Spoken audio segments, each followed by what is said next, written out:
오늘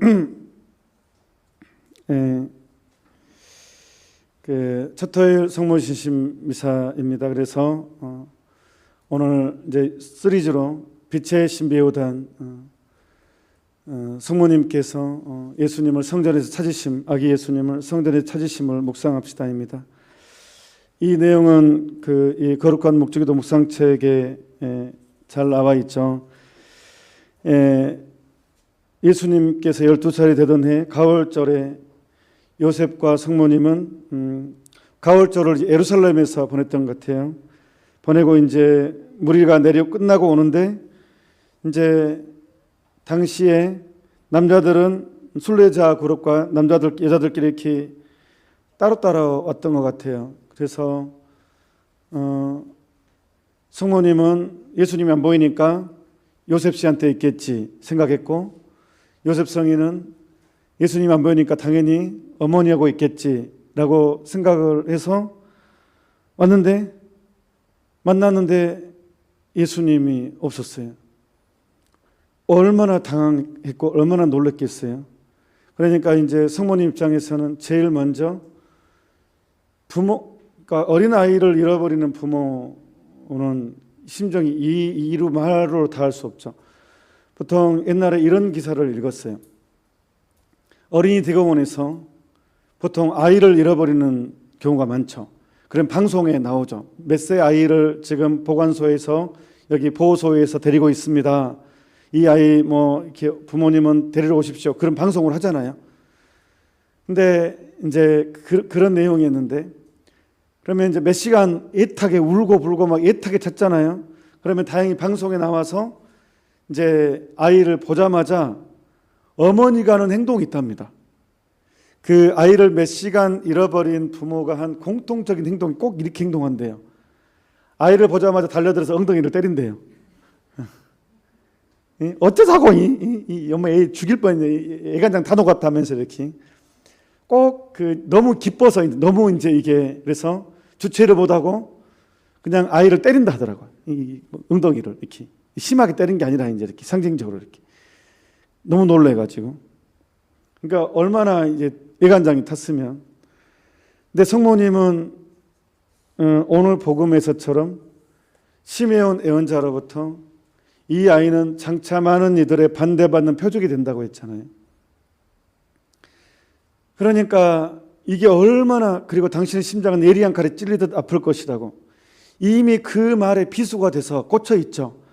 그러니까 성모님은 예수님을 키울 때 그 장면이 항상 떠오르고, 어떻게 비참하게, 그것도 이사야서에 그렇게 나와 예언되어 있으니까 정말로 순간순간이 성모님한테는 이 고통이 가시가 돼서 이렇게 항상 왔을 거예요.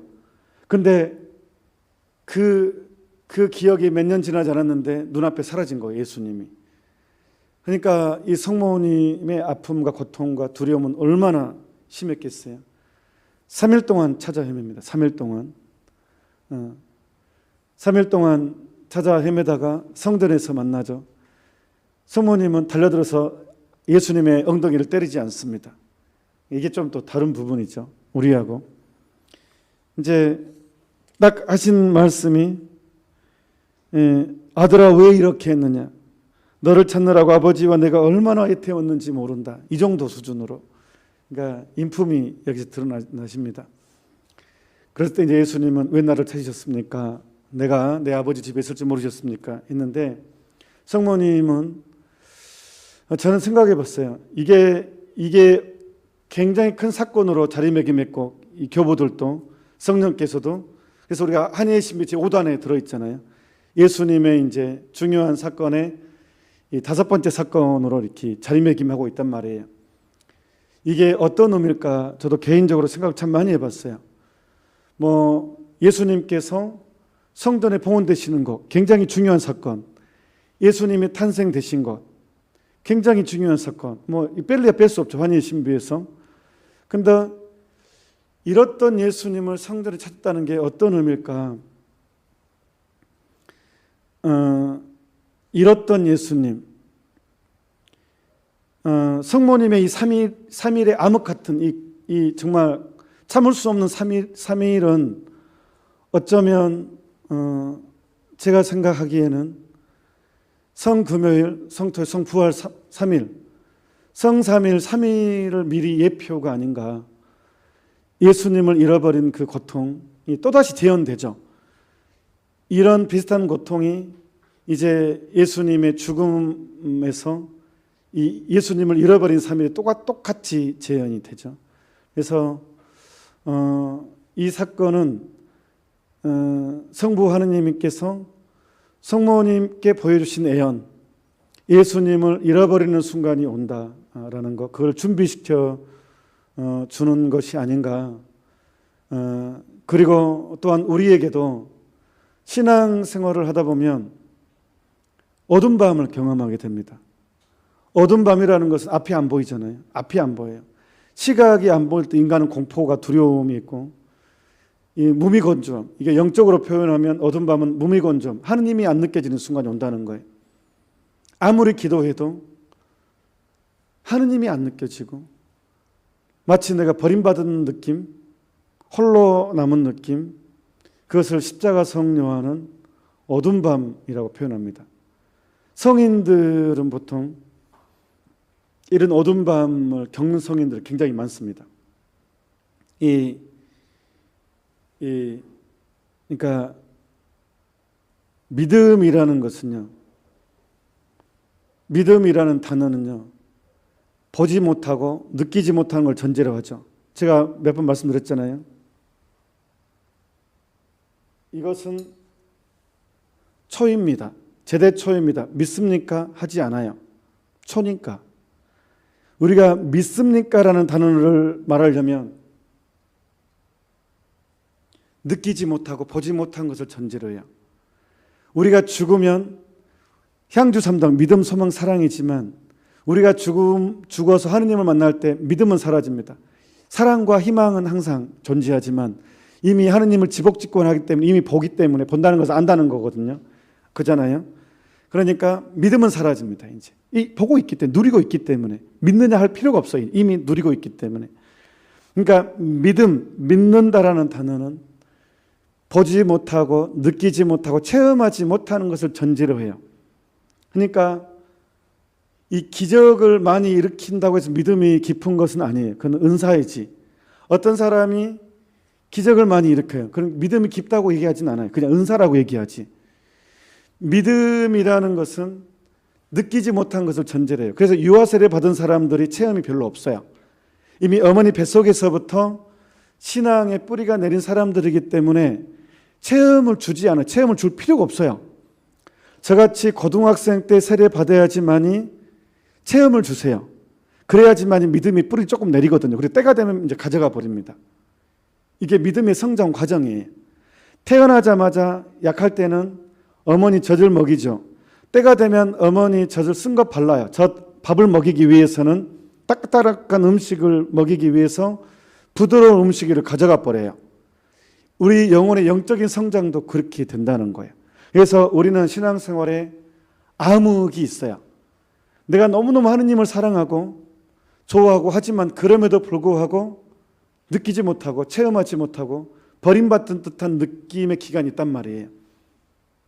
여기 3일일 수도 있고 이게 더 길어질 수도 있고, 여기 3일이라는 것은 굉장히 3년일 수도 있고 30년일 수도 있고, 사람마다 다릅니다. 하느님께서 그 영혼을 이끄는 것이 다릅니다. 근데 성모님도 이것에 예의 없이 이 과정을 겪었다는 거예요. 저는 제일 먼저 예수님이 어릴 때 한번 12살을 되던 해 이제 예수님을 잃어버림으로써 예수님이 없는 그런 상태를, 어두운 밤을 경험했고, 이것은 또한 예수님의 수환과 죽음의 3일을 미리 알려주신 복선이라고 생각이 듭니다.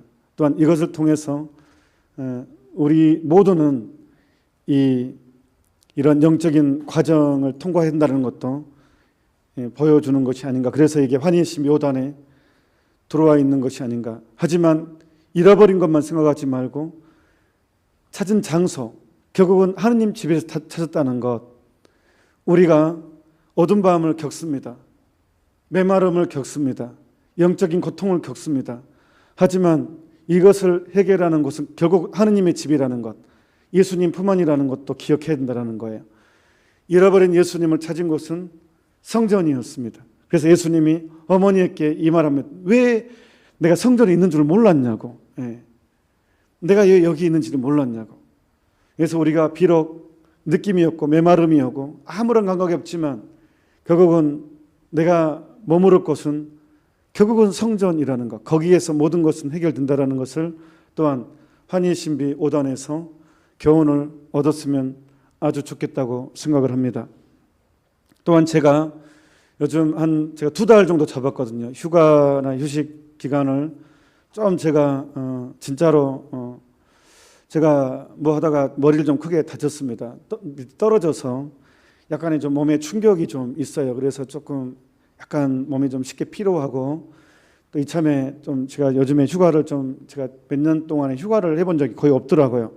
이참에 이제 제가 좀 진료도 받고 조금 몸도 좀 이렇게 롱런하기 위해서 본격적으로 제가 방송을 더 확실하게 하기 위해서 이제 길게 좀 더 역동적으로 하기 위해서 조금 휴식 기간을 취하고 있습니다. 그래서 제가 이제 약간 미사를 조금 조절을 하고 있는데 조금만 참아 주십시오. 더 열심히 하기 위해서입니다. 안 하기 위해서가 아니라 제가 좀 더 체력적으로 영적으로 뭐 이렇게 충전을 하고 이제 다시 본격적으로 시작할 건데, 근데 이제 9월 13일 성모님이 5번째 발현일이잖아요. 맞죠? 그래서 제가 이때 또 미사가 없으니까 항상 제가 발현 기념일 미사를 하면서 그 메시지를 알려주잖아요. 그런데 그날 못하니까 오늘 초토일 성모신심 미사하는 날 또 잠깐 짚고 넘어가겠습니다. 9월 13일 발현입니다. 오늘 또 9월이니까 꼬바다 이리아에서 이제 군중들이 이제 상당히 많이 몰려들었습니다. 근데 다행히게도 막 사람들이 프란치스코 루치아 히아친타가 길을 못 갈 정도로 사람들이 굉장히 많은 병자들이 그 일대에 모입니다. 꼬바다 이리아에, 파티마의 꼬바다 이리아에. 근데 지나갈 수가 없었어요. 발현 장소까지 가야 되는데. 그런데 한 아저씨가 나타났다고 나옵니다. 그 사람이 군중을 뚫고 길을 열어주는, 그러니까 우리에게는 항상 그런 사람들이 있는 것 같아요. 그런 사람들이. 그래서 이제 떡갈나무 가까이 도착을 합니다. 드디어 이제 떡갈나무 위에 성모님께서 나타나십니다. 그리고 이렇게 말씀하십니다. 전쟁이 끝나도록 계속해서 묵주기도를 바쳐라. 10월에는 주님께서도 오실 것이고 10월 13일 발현 때입니다. 10월 13일에는 예수님께서 직접 발현하신다는 거예요. 그 미리 말씀하십니다. 그리고 통고의 성모, 고통의 성모와 가르멜 성모도 함께 올 것이다. 그러니까 성모님 발현은 파티마 성모님이지만 성모님이 3분 발현하는 것이 아니라 통고의 모습으로도 가르멜 성모님의 모습으로도 이렇게 드러날 것이다. 이 뜻입니다. 그러니까 10월 13일의 발현의 정점이죠. 그러니까 우리에게 메시지, 통고의 성모님을 묵상하도록, 가르멜 성모님을 묵상하도록. 여기서 가르멜은 성모님 뭐가 연결되어 있습니까? 스카풀라와 연결되어 있죠. 스카풀라와 연결되어 있습니다. 그리고 요셉 성인도 아기 예수와 함께 오셔서 세상을 축복해 주실 것이다. 자, 여기서 요셉 성인과 아기 예수님이 온다는 것은 우리가 아기 예수님을 묵상할 때 어떤 묵상이 되겠습니까? 순수함, 하느님의 겸손을 말하는 거죠. 그러니까 이 세상에 대해서 겸손에 대해서 다시 한번 말하는 것이고, 요셉 성인은 또 어떤 분이십니까? 성가장의 수호이고 정결함의 상징이잖아요. 그러니까 또한 이 시대에 요셉 성인이 알려지기를 원하시는 거죠. 하느님께서. 그래서 요셉 성인도 10월 13일 올 것이다 라고 이제 9월 달에 말을 합니다. 하느님께서는 너희들의 희생을 대단히 흡족히 여기신다. 그러니까 죄인들의 위해서 희생을 바쳐달라고 하니까 이 아이들이 몸에 굵은 밧줄, 까칠까칠한 밧줄을 끼고 살았어요. 몸에다가 아예. 하느님께 희생을 바치겠다고. 그러니까 아이들이 밤에도 힘들어 잠도 못 잤어요. 그러니까 이거 저는 반성을 많이 해야 되는데, 저는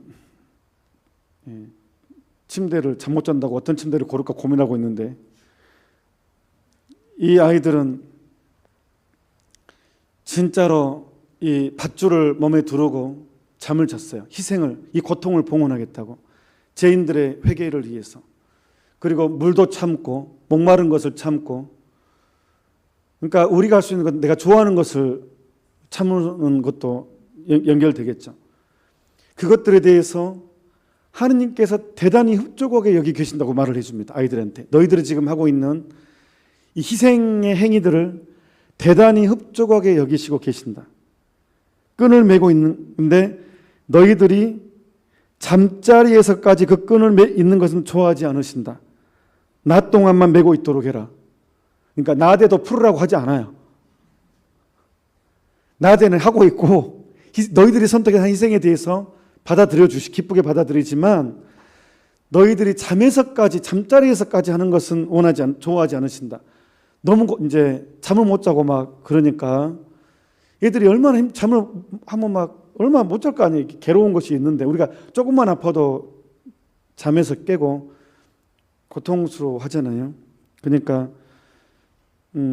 근데 그때 우리들은 이제 루치아의 고백입니다. 죄인들의 회개를 위한 희생으로 굵은 밧줄을 맨살에 묶고 있었다.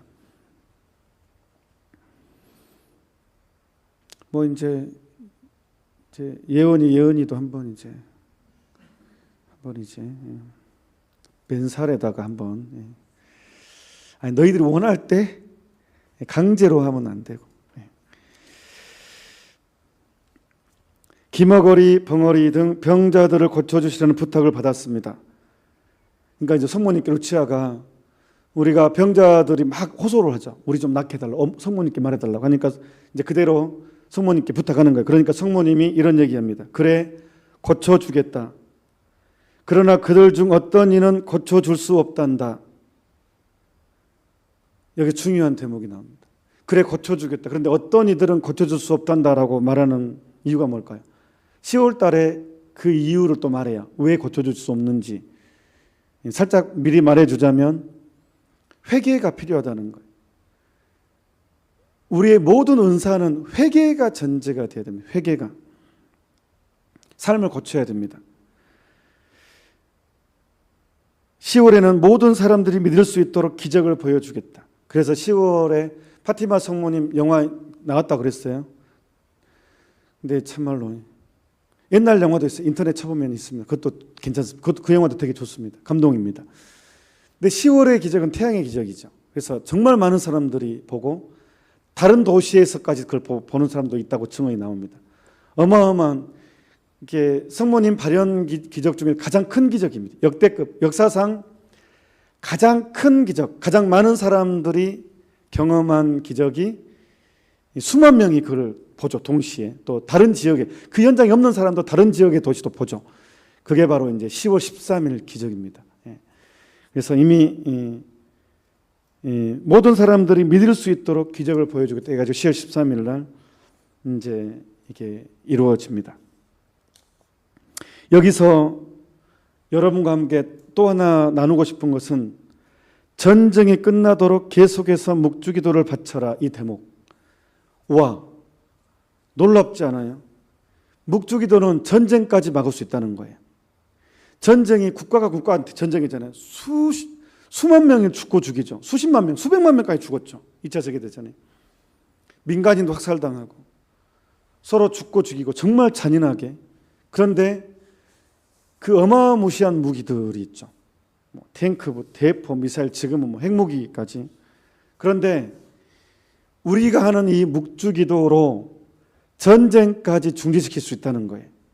막을 수도 있을 뿐만 아니라 중지시킬 수 있다. 그러니까 묵주기도를 계속 바쳐라. 전쟁이 끝나도록. 성모님 분명히 선언하십니다. 아무것도 안 일어난 것 같지만, 묵주기도를 해도 아무것도 안 일어나는 것 같지만 이 묵주기도는 어마어마한 가공할 만한 힘이 있다. 전쟁을 중지시킬 수 있다. 이 묵주기도가. 전쟁이라는 것은 악이 인간 욕심이 극에 달하는 거잖아요. 윤리가 무너지면 전쟁이 일어난다 그랬어요.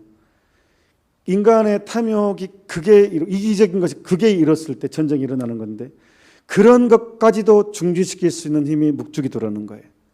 그러니까 우리가 하는 묵주기도가 얼마나 어마어마한 것인지, 더군다나 CMBS에서 하는 묵주기도, 늘 강조하지만 몽포르의 르도브코 성인은 혼자 묵주기도 5단을 하면 5단을 하는 것이고, 둘이서 5단을 하면 10단을 하는 것이 되고, 10명이서 5단을 하면 50단을 하는 것이다 그랬잖아요. 그러면 그대로 확장하면 우리가 오후 3시에 자비 5단 기도하면 보통 끝나면 밴드랑 유튜브랑 합산하면 1500명 이상이 동시에 기도를 하거든요. 그러면 우리가 5000단, 6000단, 아니 10,000단까지도 한꺼번에 하는 것입니다. 모여서 하는 것이니까. 묵주기도도 마찬가지입니다. 저녁에 묵주기도 좀 적지만 수가 떨어지지만 보통 700~800명, 1000명, 그러면 우리는 매일 5000단의 묵주기도를 하는 것이 돼요. 이것은 많이 해서가 아니라 함께 모여서 그 정도의 어마어마한 힘을 함께 모여서 함으로써 더 큰 영향력을 가진다는 거예요. 영적으로. 이건 제 얘기가 아니고 또 12거니까 몽포르의 르도브코 성인의 말씀이십니다. 그만큼 그래서 저는 CMBS에 사는 오후 3시에 자비 5단 기도, 그다음에 저녁 8시 20분에 하는 묵주 5단 기도는 정말 중요하다고 생각합니다. 여러분 가정을 바꿀 수가 있고, 대한민국 바꿀 수 있고, 세계를 바꿀 수 있는 힘이 있다고 저는 믿고 있습니다. 그래서 계속해서 우리 이 기도 계속 열심히 하도록 합시다. 물론 토요일 주일은 없습니다. 하면 좋겠지만 또 직원들도 쉬어야 되지 않겠습니까? 이게 또 좀 쉬어야 또 월요일부터 금요일 더 열심히 할 수 있으니까. 그렇습니다. 그래서 전쟁이 끝나도록 계속해서 묵주기도를 바쳐라 라고 했고, 우리가 성모님을 묵상할 때 챙스토바 검은 성모님 얘기했잖아요. 은총이 가득하신 마리아님은 고통이 가득하신 마리암과 똑같다, 같은 개념이다. 그래서 우리가 고통의 성모님을 묵상하는 것이 굉장히 중요하다. 그래야 이 세상의 시련을 우리가 버림받은 것이 아니라는 것, 여러분들이 받는 고통, 굴욕, 손해가 하느님께로부터 버림받은 것이 아니라는 것이 그걸 통해서 더 크게 묵상할 수 있다는 것. 그럼 그 다음에 가르멜 성모님에 대한 묵상은 성요셉, 아기 예수님을 통해서 우리가 또한 정결한 삶과 순수함, 하느님의 겸손을 계속 묵상하도록 이끌어주고 있습니다. 오늘 순교자 성월입니다. 9월달을 순교자 성월로 한 이유는 한국에 9월달이 가장 많은 순교자들이 생겼기 때문에, 조선 후기 때, 박해일 시대 때 9월이 가장 많은 사람들이 예수님 때문에 순교를 당했습니다. 지금도 바로 악의 박해는 끝나지 않았습니다. 지금은 성으로 박해합니다. 성. 지금 성을 가지고 죄가 아닌 것처럼 해서 모든 것으로 사람을 박해하고 있습니다. 그래서 지금은 하얀 순교의 시대라고 이야기합니다. 차별금지법 막아내야 됩니다. 이건 막지 않으면 교회는 더, 지금도 거의 많이 무너졌죠. 지금도 무너졌지만 더 합법적으로 무너질 것이고, 공교육도 더 확실하게 무너질 것입니다. 성이 무너지면 인간의 윤리가 무너집니다. 그래서 지금도 그 어느 때보다도 더 잔악하고 무서운 박해 시대라는 걸 생각하면서, 특별히 9월은 우리가 정결한 삶을 살 수 있도록, 인터넷을 하되 절제력을 키울 수 있도록, 정결치 못한 그림, 영상 보지 않도록, 정결치 못한 음악도 듣지 않도록, 그런 거에 더 특별히 예민한 감각을 가지고 9월을 살았으면 좋겠습니다. 잠시 묵상합시다. 아멘.